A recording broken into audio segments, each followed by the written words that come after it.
first coming into play, and people realised that you could take sounds from the environment, put them onto tape and cut tape, and then start to stick them back together to make sounds that had never been heard before. And you can play sound backwards, forwards, at different speeds. So I'll just give you a little introduction to musique concrète.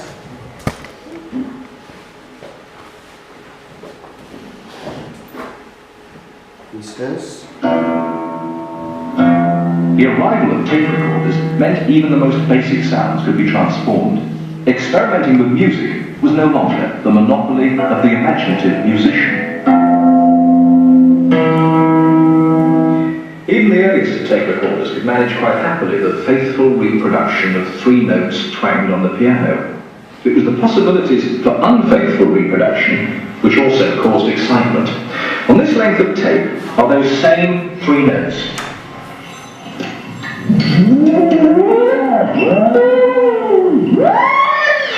If I wind this piece of tape through the machine by hand, at a speed which isn't constant and in a direction which is forever changing, those 3 twangs become a collection of quite different sounds.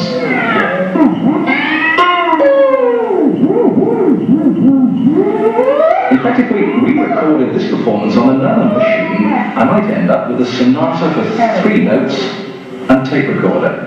And I wouldn't be the first. But let's take this creativity a stage further. So what the guy's doing there is he's got a piece of tape, he's running it through the machine, and it's playing it at different speeds. So I'll move it on a little bit, and you'll just see what happens when you cut and stick tape together with lots of different sounds. In the modern day, we've got sampling, and now we're using we've moved on a little bit from this, but people are moving back to this now. Tape's becoming popular again. So this technique is becoming quite a popular thing in music again, and this is sort of in the last few years. That should keep things going. What else could we use? One defunct alarm clock. There are possibilities in it somewhere. Now add all these bits together on a tape recorder, play some of them backwards, some of them forwards, some at the wrong speed, and this is what you end up with.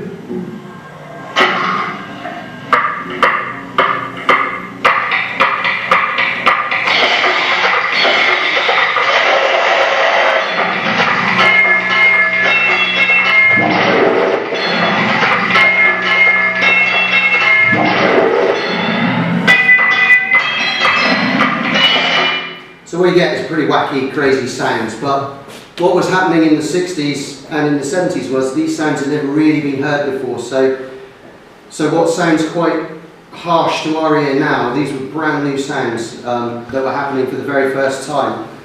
So we're going to have a little bit of a play with that, and through the manipulation of machines and recordings, we're going to be sort of producing some of those sounds today. I wanted, because this is around cities and thinking about your cities, I wanted to show you a little piece around music, sort of rhythm analysis. And what that is the study of people and movement and sound in the environment. A French philosopher sort of got to thinking that we have rhythm built into us naturally. So people move in rhythm, and we do our day-to-day tasks in rhythm. There's rhythm in the sounds that we hear, and we're affected by those. So what I want to show you here is how a city is basically manipulated by a very short piece of sound. It's a musician moving into a space in the city and moving out again, and how the people in that environment and how that environment changes very dramatically. So it's only a little short clip. Hello.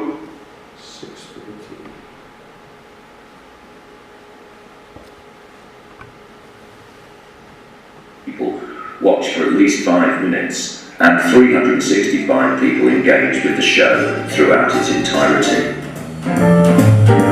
So what this will, if you're thinking about sound in a city, this would be a really good reason for using sound. Research in this project is located in understandings of how social space operates, close description of techniques artists use, joined up thinking about the relationships between space, audience and performer, and evaluation of the range of approaches in current use and observations around what works best. In the next film, we look at a micro-performance moment and see how the technique relates to the momentary creation of a social space. Rhythm analysis is a useful tool for looking at the complex flows and behaviours of people in time and space. In this footage you can see that people are generally using the space as a thoroughfare or interacting in small groups. To look at how performance can interrupt these behaviours, I'm going to focus on musical Ruth. Matt enters the space from the right as musical Ruth, performs for just under 2 minutes and then moves on. If we watch again, we can see that the way he works here is to engage a single elderly woman and focus his performance entirely on her. Meanwhile, almost the entire space is brought together as witnesses and engaged in the performance. Watch one more time with the emotion slowed down. It's clear to see how deliberate and skilled Matt's performance technique is. He occupies the centre of the space. He's perfectly aware of the effect he's having. And if we dot some heads here, we can count there are 103 people currently watching him. And that's over 75% of the people in the square. I would argue here that what we are seeing is a temporary repurposing of a pseudo-public space into a social space, what Henri Lefebvre calls cutting into the fabric of everyday life. So some big words in there, don't worry about that, but you can see how a performance and sound can affect the city space. So you might want to bear that in mind when you're thinking about your projects tomorrow and what you're thinking about. Bearing sound can really have a big impact on how city spaces can work. I think at this point we'll just move straight on to the first activity really. So what we're going to do is you're going to gather your own field recordings. Now you can work in pairs or you can work on your own. We've got a few recorders, we've got headphones. If you've got your own headphones, please use them. Has anyone used one of these before? Nope. Okay, so all you need to do is turn them on. If you push the record button, it arms it ready to record. So what you want you guys to do is get up, get out of the room, get around the building, get outside the building. We'll have sort of maybe about 20 minutes. Go and gather as many different sounds as you possibly can. Once it's flashing like that, if you push again, it starts recording and you'll see on the numbers they'll start moving. You know you're recording at that point. So you can put your recorder near to something, make a sound. You can make a sound from far away. You can use different objects. You could use anything you can think of to make a sound.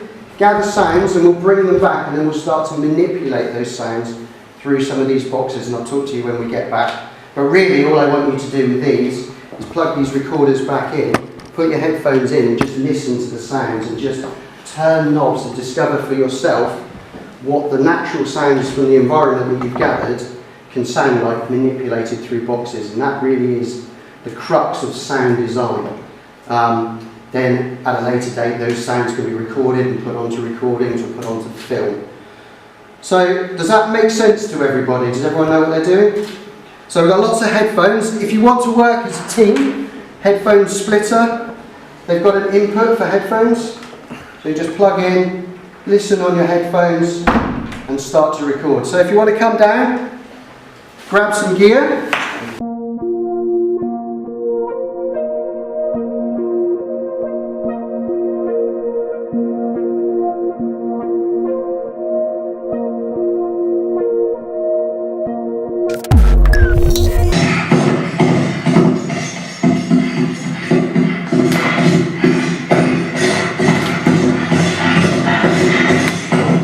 We have to cover the film. First we do all the footsteps of the main characters, whatever lead actors in the film, and then we do the background footsteps. Then we go through a prop pass, and that's all. Anything that's moving on the screen, pretty much we provide a sound for. It's like a big canvas of sound, and we paint different colors and textures and brush strokes. And we put all those brush strokes and colors together, and you have a full canvas of sound.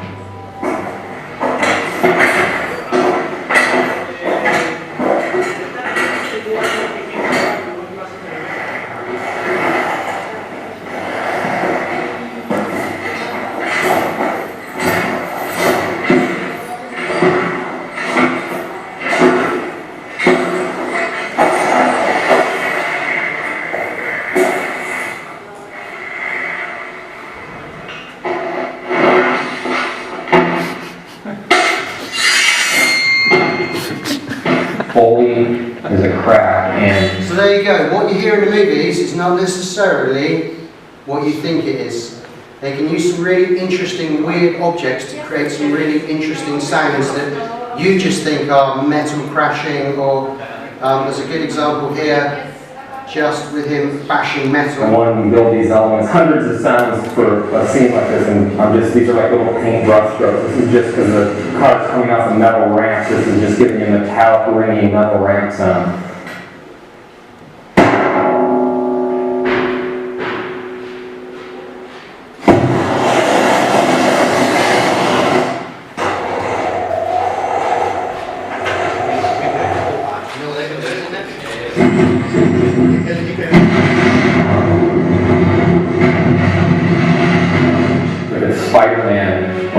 So there you go. So you can get some really interesting sounds out of the most unusual objects, and they can sound to be something completely different. You can trick the ear. I worked on a movie called The Constant Gardener, and in that movie I did all of the car sounds. So I spent 2 weeks solidly recording engines and insides of cars, the interiors, the exhaust pipes, the wheels, pass-bys, and it's all just a lay on layers and layers of film track just to make that car sound really big and exciting, or car sounds. So yeah, there's a lot of manipulation of sound that goes into what you think you're just hearing. A guy with a microphone recording a sound in a movie is not really what you're hearing. So, okay, it's time for you guys to play. So there's a couple of extra things in this room for you guys to play with. On top of what you've got. You've got your recordings. You can put them through these guitar pedals. Now, I don't want to talk about each one, I'll let you discover them on your own, but you've got this lead, which is the input from your recorder, and you've got this one for the headphones. So if you just plug your recorder in, headphones, and then you can turn knobs, twiddle, and hear your sounds change. All of these boxes do slightly different things. So what this box does to your sound, this box might do a completely different sound, and it's just for you to explore and hear what will happen. Over here, I have a very weird setup. This is called the Makey Makey. Now, what this is doing is using, and this is when you're thinking about your cities and how you can maybe integrate sound into your city. This machine is just using objects to trigger sound. So you need to hold this one, which creates the loop. But if I touch metal, I play the piano. If I touch pencil, which I've just drawn on a pencil, if I touch an apple, and if I actually just put my finger in the water. So that means you can trigger sound. And now that's the sound of the piano.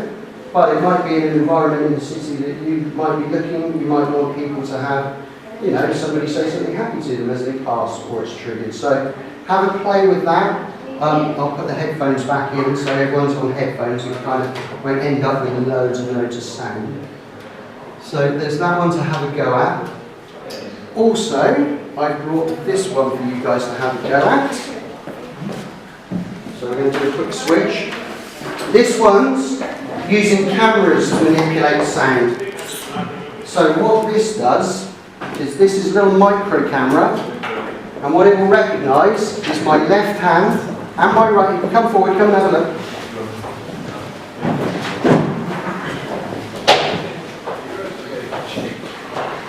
What the software sees is it sees my left hand and my right hand. It will read my hand open, my hand closed. It'll also read my hand up and down. It'll read my hand forwards, backwards. It will read my hands twisting.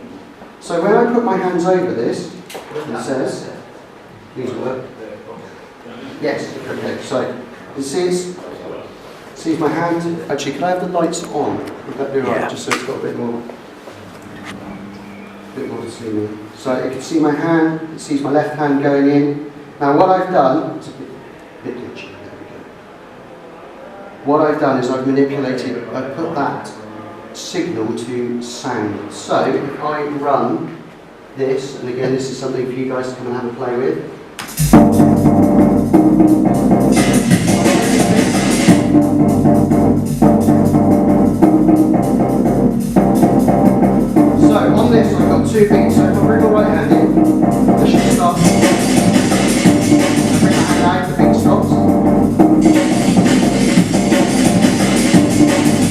two beats. So open hand should be that bit. And when I close my hand, another beat. On this side, I've got the tune. And when I bring it up, on bass line with my open hand. It doesn't like very much.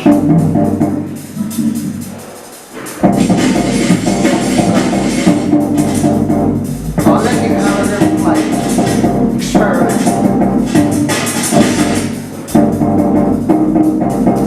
So there's another little thing. So dive into these boxes, have a little play. On this one I have reverb, which is through springs. So if you plug into this, make sure you just touch a string and just hear what that sounds, because it's a really interesting sound you get from that. But what will happen is your audio will go in, it'll travel down this string, come out the other side and go back in, and you get a sound that sounds like you're inside a church.